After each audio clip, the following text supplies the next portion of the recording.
The leaders of the United States and Cuba are expected to hold a historic meeting in Panama, where 35 leaders of the American hemisphere are gathering for an annual summit.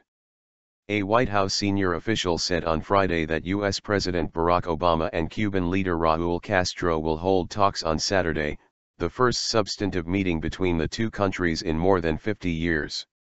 We certainly do anticipate that they will have the opportunity to see each other at the summit tomorrow, senior Obama advisor Ben Rhodes told reporters on Friday. We do expect them to have a discussion tomorrow. Rhodes also confirmed that the two leaders spoke on the phone last Wednesday before Obama left for the summit.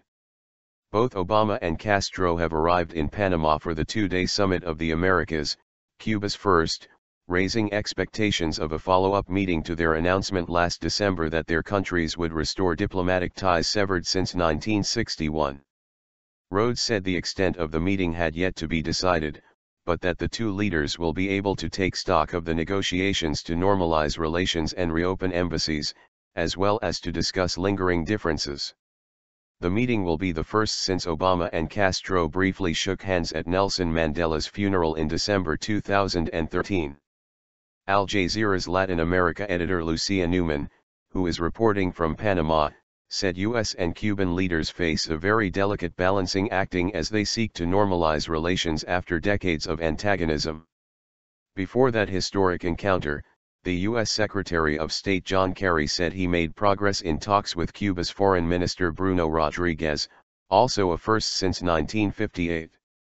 An actual discussion between Obama and Castro would be the first substantive talks between U.S. and Cuban leaders since 1956, when President Dwight Eisenhower met dictator Fulgencio Batista, who was toppled by Fidel Castro 3 years later. That meeting also happened in Panama. Rhodes said Obama and Castro had already discussed the ongoing negotiations and the upcoming summit by telephone Wednesday, their first phone call since December, just before they announced the game-changing diplomatic thaw. But he said there was no decision yet on one of the key obstacles in the negotiations: Cuba's presence on the U.S. blacklist of state sponsors of terrorism. I'm not ruling out any announcement, but we are not there yet in terms of a final recommendation being made to the president, and the president making a determination, he said.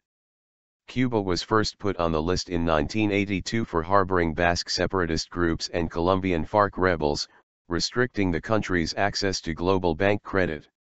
Cuba's presence on the blacklist, which also includes Iran, Syria, and Sudan, has been a major sticking point in negotiations to reopen embassies.